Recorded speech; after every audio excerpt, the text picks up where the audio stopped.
Nisan ayı olağan meclis toplantımızın ikinci birleşimini açıyorum. Malumunuz geçtiğimiz Cuma gecesi şehrimizde etkili olan yoğun kar yağışı ve ani hava sıcaklığı düşüşleri Malatya'mızın bereket kaynağı olan kayısı başta olmak üzere birçok meyve ağacımıza büyük zarar vermiştir. Büyük emekle üretim yapan kıymetli çiftçilerimizin yaşadığı bu olumsuzluk hepimizi derinden üzmüştür. Bu zor günlerde çiftçilerimizin yaralarını sarmak ve mağduriyetlerini en aza indirmek için her türlü çabayı gösterirken ilgili kurumlarla temas halinde olduk. Evet, ürünlerine gözü gibi bakan, alın teriyle toprağa can veren tüm çiftçilerimizin yanında olmaya, destek olmaya devam edeceğiz.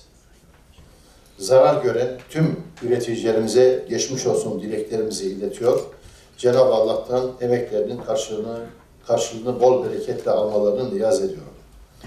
Tabii ki bununla da ilgili gerek ilimizin milletvekilleri, gerek tüm partilerin il başkanları ve belediye başkanları gerekli hassasiyeti ve çalışmaları yürütüyorlar. İnşallah merkezi hükümet nezdinde de gerekli çabalar gösteriliyor.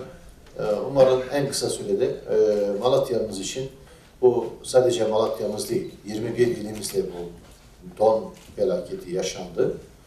Hepiniz bilirsiniz, bir de 31 Mart 2014 yılında bu yaşanmıştı.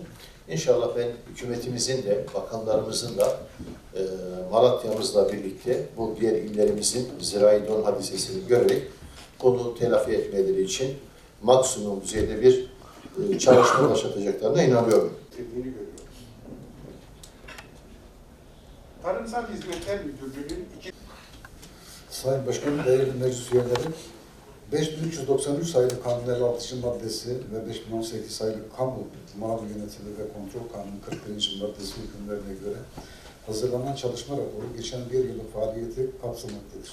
çıkara, Malatya'nın menfaatine olmayan hiçbir proje için birlik ve beraberlik sözü vermeyeceğimizi belirtmek isteriz. Faaliyet raporunun göre faaliyet raporunu oylarınıza sunuyorum. Kabul edenler oy çokluğuyla kabul edilmiştir. Teşekkür ederim. Evet, oy birliğiyle kabul edilmiştir. Evet, oy birliğiyle kabul edilmiştir.